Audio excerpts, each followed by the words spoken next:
Jessie, welcome to my channel. Today I'm gonna talk about top 5 misconceptions about foreigners that most Chinese hold. Misconception number 1. As long as you are a foreigner, you speak English.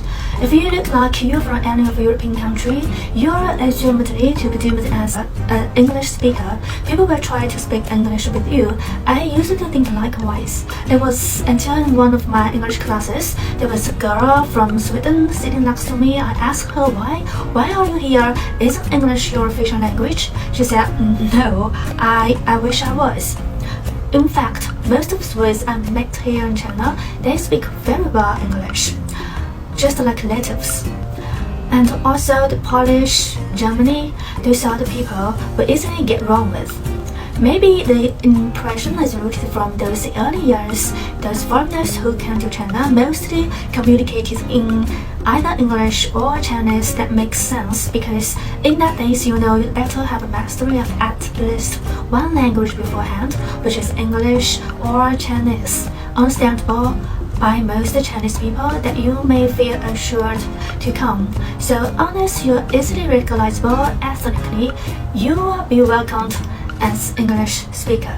This leads to number 2, which is you cannot speak Chinese.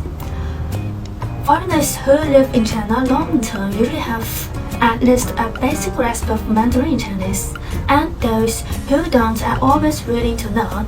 Moreover, the number of foreigners who have achieved true proficiency and even fluency in Chinese has increased dramatically over the years.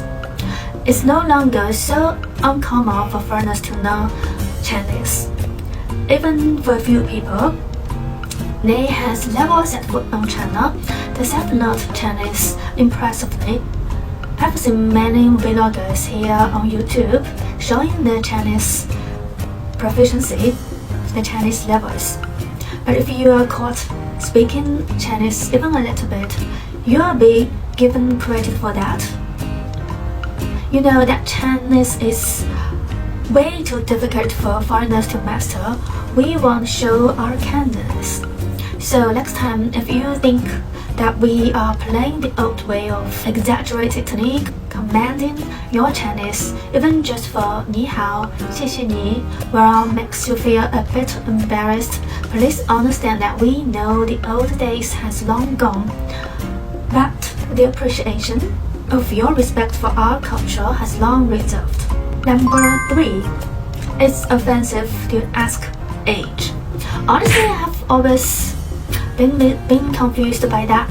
I'm sure that you've never been asked for age seriously when you are in China by any of the Chinese. From my personal experience, this misconception comes from my junior high, as we were told about some basic transcultural communications knowledge. First and foremost, went to this: never ask a foreigner's age.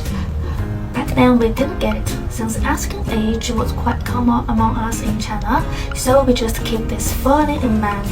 Each time we met a foreigner, we know that asking age is offensive.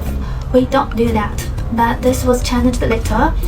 For some foreigners I came across, they're very blunt about their ages. They didn't strike me as being a taboo to do so. Quite the contrary, I sometimes got asked for age by foreigners. There was a time when I played a game with several foreign friends. They are my classmates actually. Each of us were to propose a question to the others, and one just asked directly, "How old are you guys?" I was so shocked. I'm not prepared to answer that. In fact, recently it becomes a taboo in some developed areas in China here. If we ladies are over 30 or men over 40, we will feel uncomfortable to be asked for age, especially during real social occasions. So I prefer to take on this as just a personal thing rather than a community taboo. Number 4. Foreigners are all extroverted and sexually open. They prioritize freedom over responsibility.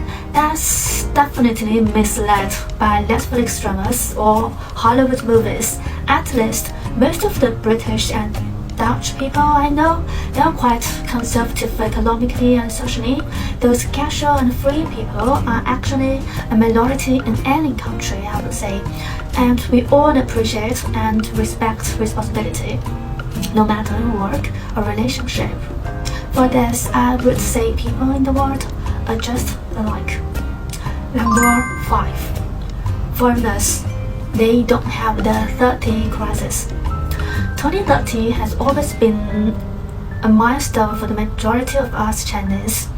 Both female and male, we are socially expected to be married, to own a house, a stable job, and preferably at least one kid at 30. Whereas we believe that foreigners, they don't have to be bothered by those. Parents won't prompt you to get married at 30.